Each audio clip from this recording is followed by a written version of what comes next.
Hi friends, welcome back to our channel PSR. Good morning friends ఈ వీడియోలో మనం అహ్మదాబాద్లోని టమాటా మార్కెట్లో టమాటా ధరలు ఎంత పడుతున్నాయో తెలుసుకున్నాము. గుజరాత్లోని అహ్మదాబాద్ మార్కెట్లో ఇక్కడ గుజరాత్లో అయితే భారీ వర్షాలు పడుతున్నాయండి. ఇటు అహ్మదాబాద్లో తక్కువ పడుతుంది, కానీ అటు కచ్ డిస్టిక్, జామ్నగర్ ఈ ఏరియాలో అయితే భారీ నుంచి అతి భారీ వర్షాలు అయితే పడుతున్నాయి గుజరాత్లో అయితే. ఈరోజు ధరలు చూసుకుంటే టమాటా ధరలు అయితే 150 రూపాయల నుంచి 650 రూపాయల దాకా కొనసాగుతుంది. టాప్ ధరలో 150 రూపీస్ టు 650 రూపీస్ వరకు అయితే కొనసాగుతుంది టమాటా ధరలో. ఇంకా మిగతా కూరగాయలు అన్నీ నిన్నటి మీద పోల్చుకుంటే కేజీ దగ్గర 5 రూపాయల నుంచి 10 రూపాయల దాకా అయితే పెరిగింది.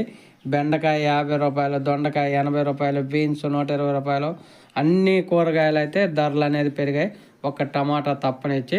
ఒక ఫ్రెండ్స్ వీడియో నచ్చితే లైక్ చేయండి, షేర్ చేయండి, కామెంట్ పెట్టండి. అలాగే మన ఛానల్ కంటిన్యూగా ఫాలో అవ్వండి. Thank you for watching.